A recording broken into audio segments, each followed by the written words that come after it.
Please be sure to subscribe to the channel to update the fastest and most accurate news. Hello everyone, welcome back to my Royal Life News channel. The story for today is we are a good 3 weeks away from the Queen's Platinum Jubilee. Knees up, and already I'm tired. Tired, that is, of the British press' relentless peddling of the line that the 4-day event is all about celebrating her historic milestone and not about the one single story that billions of people the world over are permanently and obsessively fascinated with. The Harry and Meghan spectacular, no matter the $30 million plus Jubilee budget, no matter the 5,000 participants or the specially created puppets of the Queen's pony, Peggy. No matter the closing pageant, which will feature 10 of her favorite horses and a large horde of corgis, the extravaganza has already gone off the rails. Right now, Fleet Street and royal aides are assiduously trying to push the line that nothing can or should detract from the Jubilee girl and her history-making achievement of managing to stay alive for so long. But, the truth of the matter is that come that first weekend in June, the show that the world is hooked on will star a retired army captain who has never had a day job and the actress who was 6th on the call sheet for cable dramedy Suits. As preparations and the palace's meticulously programmed PR campaign ramp up, news broke over the weekend that the expat Duke and Duchess of Sussex would be returning to the UK for the event, despite having been banished from the Buckingham Palace balcony for the main photo-op moment, like all the other non-working members of the royal family. While the Sussex excommunication from the balcony might have been driven in part by an effort to stop them overshadowing the Queen and the ostensibly august nature of the event, I raise you a carefully considered, fully thought-out argument. Get real, the Jubilee is going to be a circus dominated by the temporary re-entry to the royal midst of not only Harry and Meghan but also of his permanently disgraced uncle Prince Andrew. The 96-year-old monarch might have made history as the longest-serving sovereign in the more than 1,000 years of a vaguely unified England, but her family's squabbling, made-for-TV theatrics and deep-seated enmity have already eclipsed her big day, and that will only continue to become more so.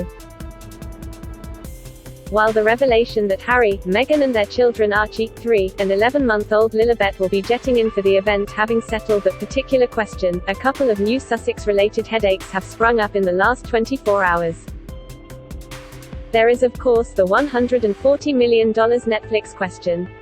When the Sussexes travelled to the Netherlands last month for the Invictus Games, it was with a 30-person crew from the streaming giant trailing their every move. Now, this was technically for the documentary Harry is making for the company, called Heart of Invictus, one of only 2 programs created by the couple which were publicly greenlit. The other, a children's cartoon that was the brainchild of Meghan called Pearl, was axed earlier this month as part of a swath of cancellations. Suffice to say, the pressure must surely be on the duo to come up with the goods, especially given Netflix's stock market woes, having lost $71 billion of share price value. What would be more of a must-watch draw for the platform's waning viewership than some sort of behind-the-scenes access to the biggest royal event in a decade? The result, while the Queen should only be focusing on brushing her corgis in preparation for their moment in the spotlight, Buckingham Palace is reportedly putting plans in place to ensure boom mics and lighting operators aren't able to breach palace gates.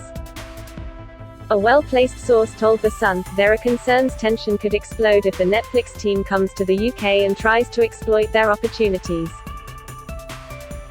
The worry is they will push it and try to gain access to areas of Jubilee celebration events where they can film Harry and Meghan and their children. While there is not a shadow of a doubt that any TV crew would be wholly barred from the grounds of Windsor Castle or Buckingham Palace, the same report says there are concerns that the presence of a Netflix crew could, at the very least, cause a major distraction. Senior courtiers believe that Netflix will see it as one big opportunity to exploit their Mega Millions agreement with the couple. So a team of palace aides will be on standby to keep a very close eye on the crew, and act as minders, if need be. Whether there are lurking cameras and walkie-talkie wielding producers frantically yelling, "Get the shot," from outside the gates, what is set in stone, gird your loins. Certain is that the Sussexes will be publicly reunited with William and Kate, Duke and Duchess of Cambridge, in what will be the undisputed must-watch moment of the entire 4-day bash. While the Thursday of the Jubilee is Trooping the Colour, from which the Sussexes have been barred, the Friday will see the entire House of Windsor out in force for a service of thanksgiving for the Queen's life at St. Paul's. Of course, the last time the two couples were seen together in public, at the Commonwealth Day service at Westminster Abbey in March 2020, things were so glacially icy between them they could have refrozen the polar ice caps.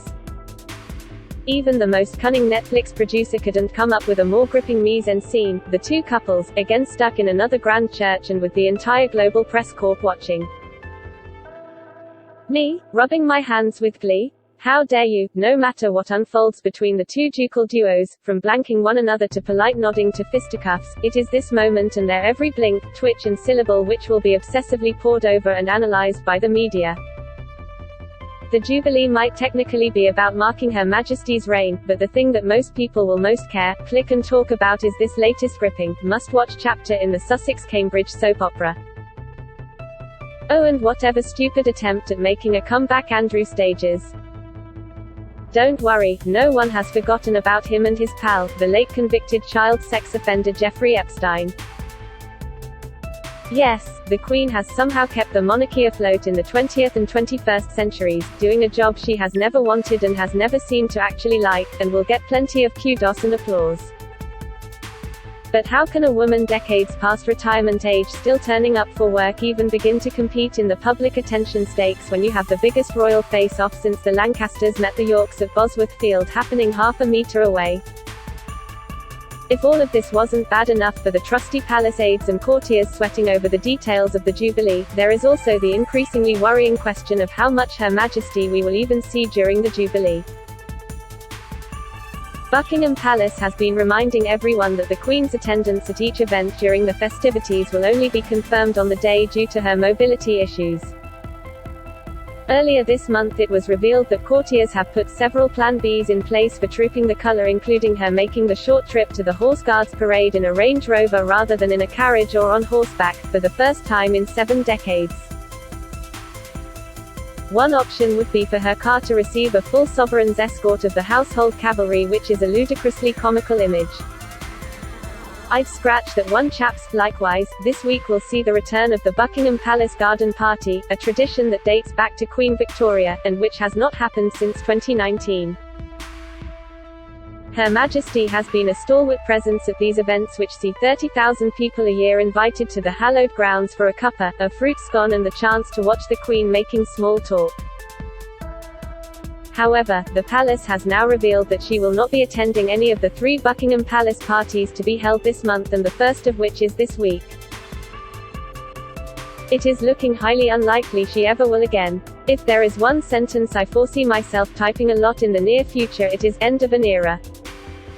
And this is how things stand as we begin the countdown to the Jubilee, a frail monarch sadly but inexorably fading from view while the melodrama surrounding her grandchildren is only ramping up anew. In this, I suppose, the Queen is united with the 40 kings and queens who preceded her. One thing that has nearly uniformly eluded whoever sat on the throne is any sort of real and lasting peace. Still, heavy might be the head that wears the crown, but even heavier are the heads who wear megawatt Netflix deals. That is all for today news. Please make sure to leave your comment and subscribe the channel below for more news update.